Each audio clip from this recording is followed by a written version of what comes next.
Astăzi ne vom da pe biciclete. Asta era bla noastră. Uite mai față.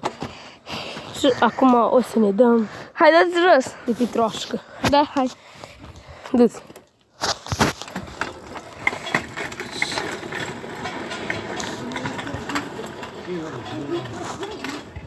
Hop, vină înapoi. Am revenit. Oi. Ha?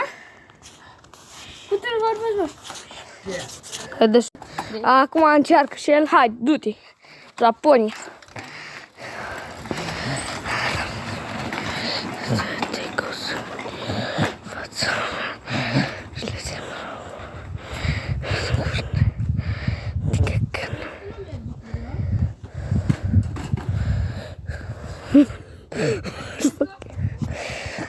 Azi vă duc și vă ce fraier.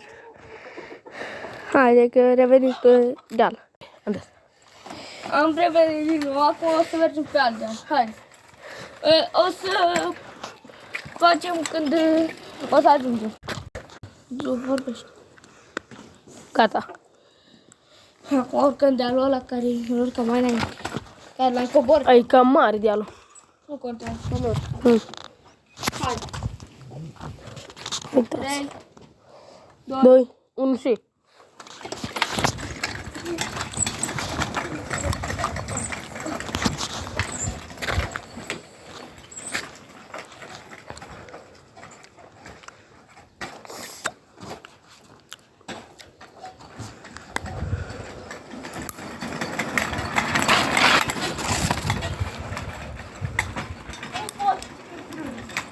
Dă pe cioc. Gata. Ai spart-o? Gata? Ai stins? Nu. Acum o să încerce și el. Hai, dă-i drumul.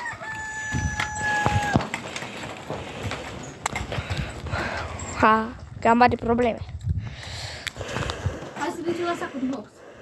No. Hai, dă-i. La vale. La vale.